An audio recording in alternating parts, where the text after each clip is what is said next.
Hello, my name is Tucker DeLargy. I am currently a senior at Mountain Vista High School. With the recent news of multiple shootings in the last couple of years, how do you expect to keep the students of Douglas County safe without being a distraction from learning or being a nuisance in general?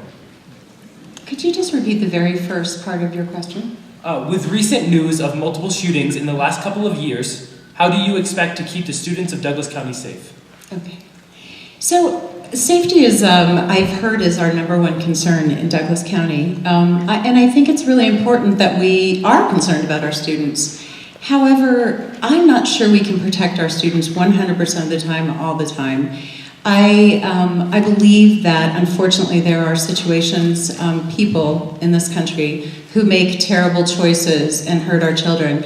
I, for one, don't know that I want my children to go to a high school where they have to go through metal detectors to get in. And what good would that do anyway? If someone has a machine gun or something, they can shoot a door out and go right past that metal detector. So I don't want our schools to become prisons. I really want them to be the caring and collaborative environments that they're meant to be. But aside from that, I wanted to talk about a couple of other things. I think it's really important to understand on the budget that when we're talking about fund balance, we don't really need to go there just on fund balance.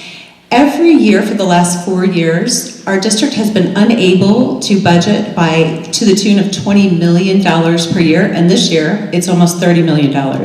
This has nothing to do with fund balance. It has to do with how much money is available to go into the classrooms every single day for you to get the best education possible. We talk about one-time money, we talk about all these things. We've had an ongoing $20 million that has been kept out of your classrooms for you to be the best educated students that you can. School safety is something that the district has taken very seriously. In addition to school resource officers and in agreements with the local sheriffs and police departments, at the high school level, that program's been brought down into the middle and the elementary schools so that the sheriff's departments and the local police departments are regularly patrolling our schools, showing a presence at the schools, becoming familiar with the schools. That doesn't mean that we're going to prevent every incident. I believe that that's an impossible thing to do. But what we can do is make sure that we have the things in place, that the officers in our community are familiar with our buildings and they're able to protect our children. We've always had an officer come to our school in Larkspur. I live in Larkspur. Our school is our community center. That's where everyone does everything. We have officers at our school all of the time. So again, I think, the safety thing is very important to discuss, but we've spent a lot of money on it, and I think it's important for us to think about how we prioritize our money. One of the things that I think is missing is parent and student and community and taxpayer voice in this board. There are no opportunities for us to give information to our school district about what is important for us or what is not. Some may think safety is the most important thing. Some may think high school is the most important thing. Others may think elementary school is the most important thing.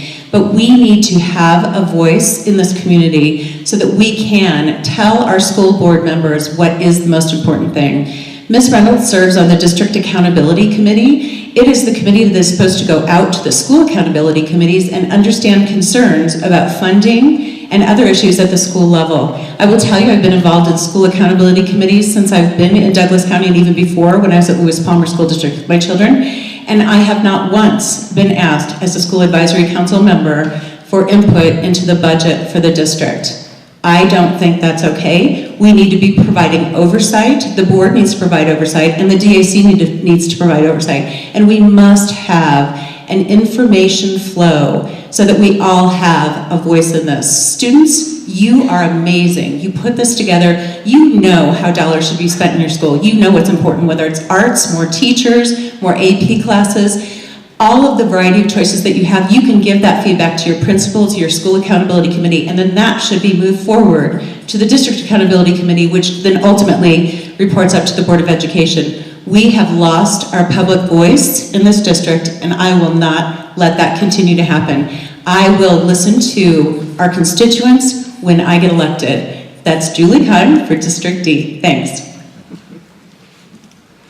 School accountabilities are where parents, teachers, community members, and principals make decisions about that school. Some of those are budget decisions, some of those are curriculum decisions.